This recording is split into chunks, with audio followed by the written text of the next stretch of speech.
ser humano vive en sociedad, no podemos sobrevivir aisladamente.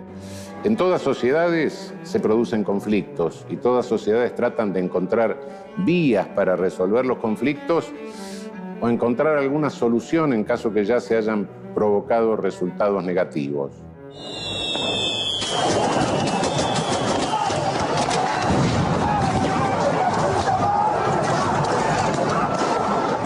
El 19 de diciembre de 2001, en medio de un clima social efervescente, una situación socialmente caótica, políticamente complicada, se desató la represión policial más fuerte, diría, producida durante los años de la democracia.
En todas las sociedades contemporáneas, bueno, y no tan contemporáneas, se ha ido desarrollando a lo largo de la historia un complejísimo aparato para canalizar venganza.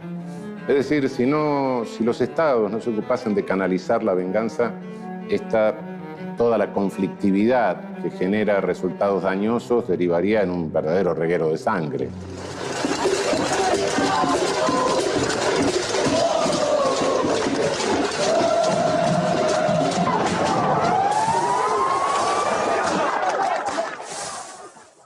¿Qué rol cumple cada uno de los protagonistas en esto?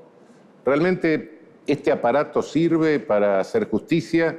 ¿Sirve para pacificar? ¿Sirve para restablecer la paz social en una situación de conflicto? El 19 de diciembre de 2001, en pleno contexto de crisis e incertidumbre, debieron asistir a clase los alumnos de la escuela José Manuel Serrano. Era una escuela de Las Flores, un barrio humilde del sudoeste rosarino que funcionaba además como comedor. Allí trabajaba como auxiliar de cocina Claudio Leprati. Nos juntamos con un montón de gente, o sea, participamos de muchos encuentros, espacios que se dan, ¿no? Y en esos lugares soñamos con un mundo distinto, o sea, como dicen los zapatistas, un mundo donde quepan todos los mundos. En esa época tenía 35 años y se había mudado a un barrio todavía más humilde que Las Flores, Ludueña, para poder colaborar en las tareas de contención social de los adolescentes que vivían allí. Iba y venía en su bicicleta, de un lado para el otro, promoviendo la formación de grupos de niños y jóvenes en las barriadas populares de Rosario.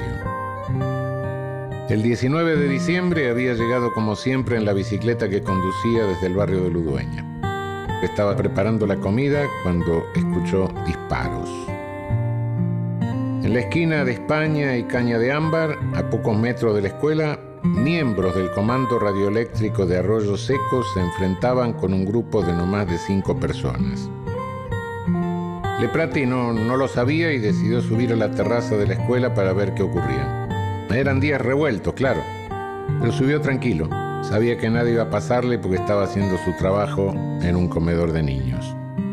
Subió en un momento dado al techo de la escuela con algunos compañeros de trabajo, con un profe de matemáticas y con 2 compañeras de la cocina también, porque se escuchaba, todo el tiempo disparos, una balacera, dice, muy grande, es el testimonio que nos han dejado, ¿no? Y nos permiten reconstruir lo sucedido también.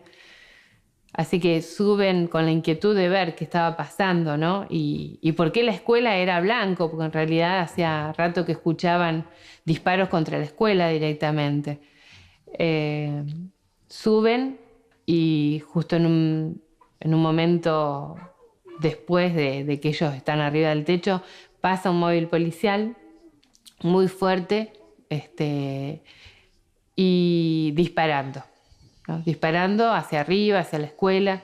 Entonces, mi hermano y sus compañeros también les gritan, ¿no? Les dicen que qué están haciendo, si no se dan cuenta que eso es una escuela, que ahí están por servir la comida. En un momento más había un montón de menores, de chiquitos, por recibir la comida, ¿no? Y la respuesta a todo esto fue que ese móvil policial se detuviera casi llegando a la esquina de la escuela, retrocediera muy rápidamente y del móvil se bajaran 2 de los 3 policías que estaban arriba. O sea, el conductor no bajó, sí descendió quien estaba delante, que era el jefe del operativo además, Rubén Pérez, y quien estaba atrás, Esteban Velázquez, que era un agente en aquel momento que dispara y es el que le da en la garganta a Pocho, ¿no? Y lo mata.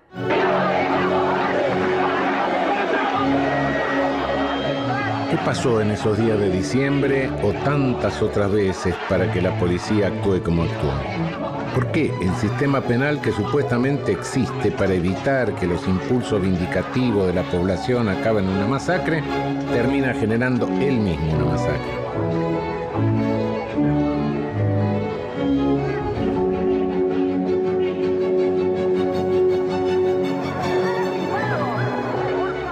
Pero para comprender esto es necesario saber cómo funciona el poder punitivo.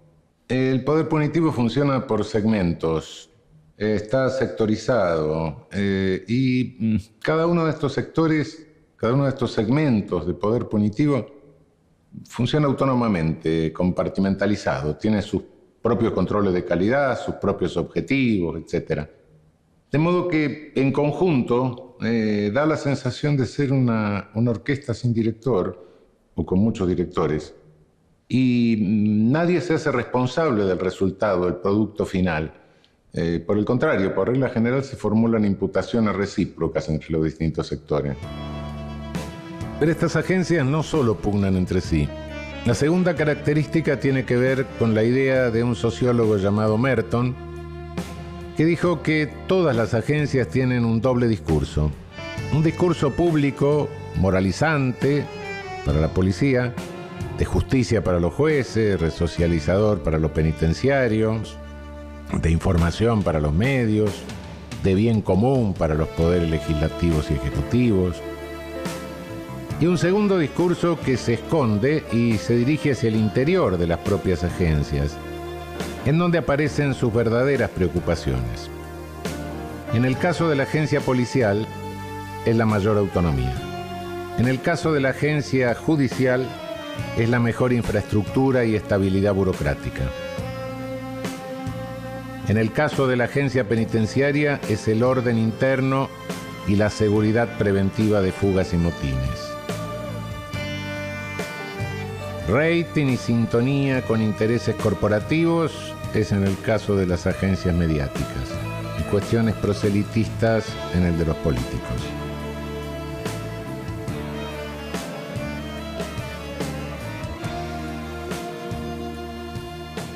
¿Cómo funciona todo esto en la práctica? Bueno, por regla general, el problema es que funciona al revés que en la teoría.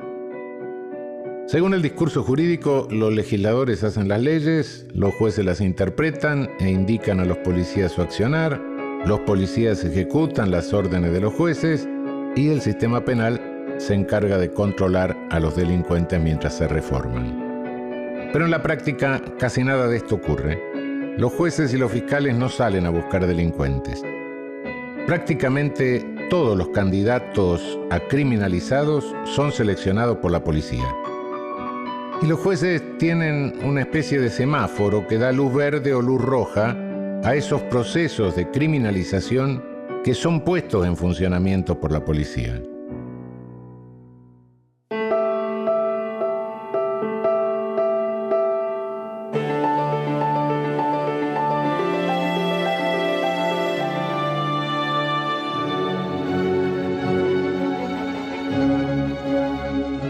Lepratti intentó evitar que el poder punitivo ejercido por la policía se desmadrara, como había ocurrido tantas veces. Desde la terraza pudo ver cómo los agentes del comando disparaban e intentó detenerlos. Les pidió que pararan, los insultó y les gritó que bajaran las armas, que allí solo había pibes comiendo. Y aquí la historia se vuelve confusa, porque dos agentes del comando dijeron que dispararon tras escuchar detonaciones de un arma de pequeño calibre. Pero las versiones fueron contradictorias, porque uno dijo que los disparos se produjeron antes de bajarse del patrullero y el otro aseguró que comenzaron cuando se ubicaron detrás del coche. Inmediatamente después de que lo asesinan a Pocho, los policías que estuvieron involucrados en su muerte se dirigen a la comisaría de la que dependían en ese momento, una subcomisaría, y desde allí, desde ellos para arriba, empieza a, de alguna forma, planificarse cómo encubrir eso que fue un asesinato, ¿no? Y lo hacen. Tal es así que al día siguiente, el 20 de diciembre, un día después del asesinato de Pocho, estos policías ingresan una denuncia, por ejemplo, hacia Pocho por resistencia a la autoridad. El juez no le creyó a ninguno de los dos, pero lo que importa en criminología no es la opinión de un juez, sino los hechos. Y ese 19 de diciembre, Lepratti murió por un perdigonazo de plomo que se le incrustó en el cuello, perforándole la tráquea. Pero para entender por qué decimos que el poder punitivo lo ejercen fundamentalmente las agencias policiales, debemos aclarar lo siguiente. Primero, que por agencias policiales no estamos entendiendo el agente de la esquina, sino que estamos entendiendo todas las agencias ejecutivas, incluso servicios secretos de información, etc. En segundo término, la población criminalizada en cualquier país, y por alta que sea, Estados Unidos, etc., siempre es una minoría que en relación a la totalidad de población es casi insignificante. Esto explica lo siguiente: el poder punitivo de significación política no es el que se ejerce sobre los criminalizados, sobre los pocos criminalizados que pertenecen a clases subalternas, que no tienen poder, etc., sino que el poder punitivo con dimensión política es el que se ejerce sobre los que estamos sueltos, es el poder de vigilancia sobre todos los que integramos la sociedad. Mucho más importante que criminalizar a un ladrón o un psicópata asesino es saber a dónde vamos, con quién hablamos, qué libro leemos, con qué banco operamos, qué compramos, cuánto ganamos, dónde estamos. Toda esta información es material de control y de eventual extorsión. Pero la gente se siente más segura con más controles. Ignora que puede caer en la inseguridad más absoluta si toda esa información llega a manos equivocadas.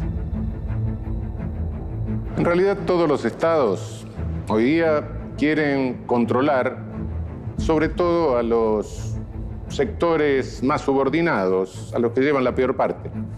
Y bueno, establecen normas, establecen principios, a veces expresos, a veces no tan expresos, y sancionan a aquellos que violan esas normas, esos principios, al mismo tiempo que vigilan a todo el resto. Esto es lo que se llama el poder punitivo. Es el poder punitivo de los estados. El poder punitivo necesita ese puñado de ladrones y psicópatas asesinos para que el resto de la sociedad acepte ser controlada y espiada. Si no los hubiera, el poder punitivo los inventaría, pues jamás dejaría que su máquina burocrática muriera de inanición. A esto se lo llama hacer estadística. La agencia policial es solo una de las agencias que integran el complejo sistema penal. Pero los 39 asesinatos de esos 2 días son resultado de un desborde ocasional de esta agencia. ¿O es la forma natural o la consecuencia más o menos natural de la operatividad del sistema penal?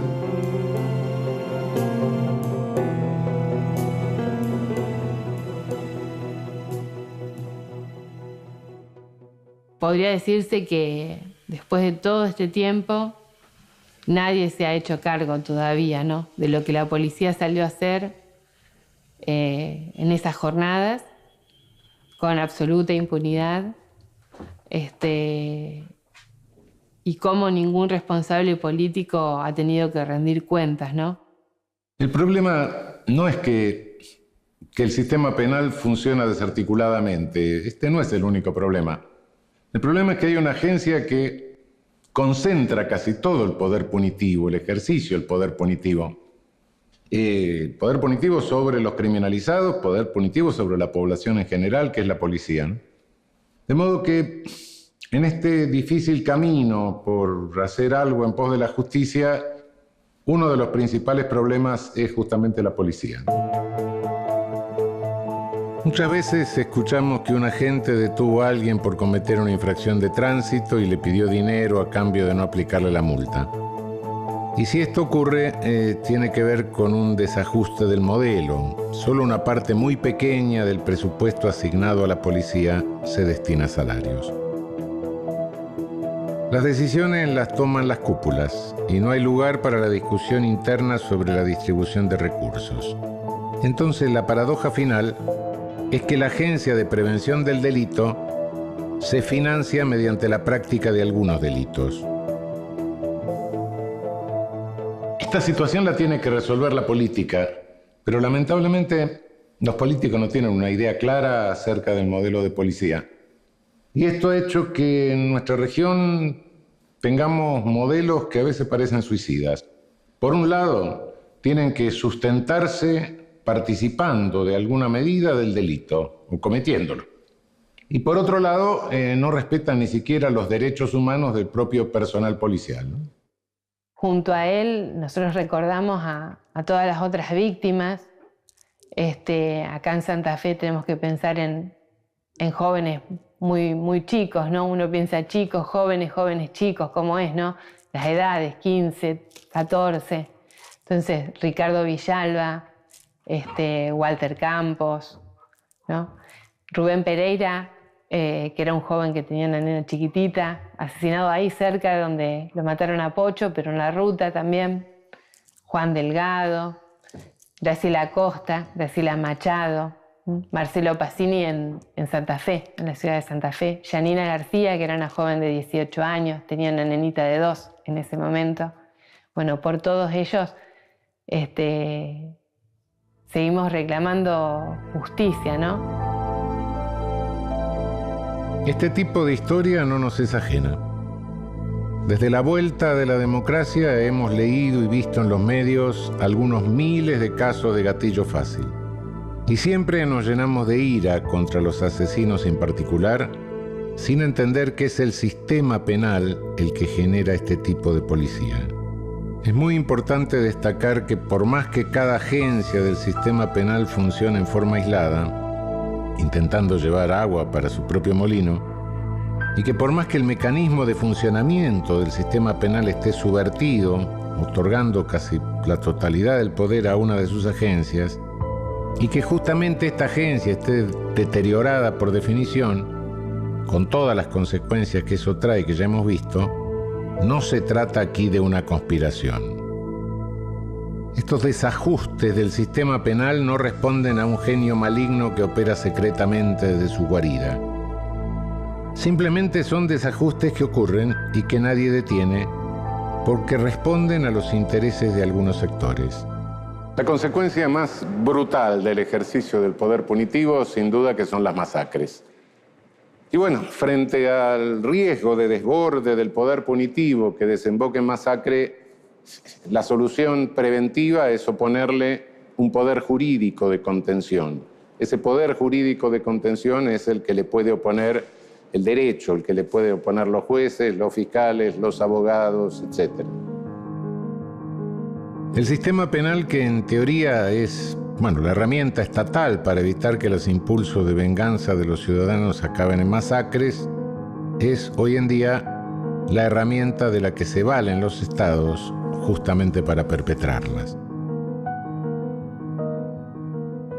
La tarea más urgente, la tarea primordial a cumplir en el sistema penal sería la reformulación, repensar los modelos policiales primariamente, reforzar la contención jurídica por otro lado y de esta manera reordenar el funcionamiento de este aparato, de este sistema penal, de este conjunto de agencias que funcionan un tanto desordenadamente, que parecen una orquesta sin director, como lo dije en algún momento. Creo que esta es la función básica, porque es la función de prevención de masacres. No creamos que con la ley internacional vamos a prevenir las masacres. No, la ley penal llega después que se produjo. Lo que nos interesa es que no se produzca y esto requiere la reformulación del aparato del sistema penal para contener cualquier posibilidad de desborde de poder punitivo.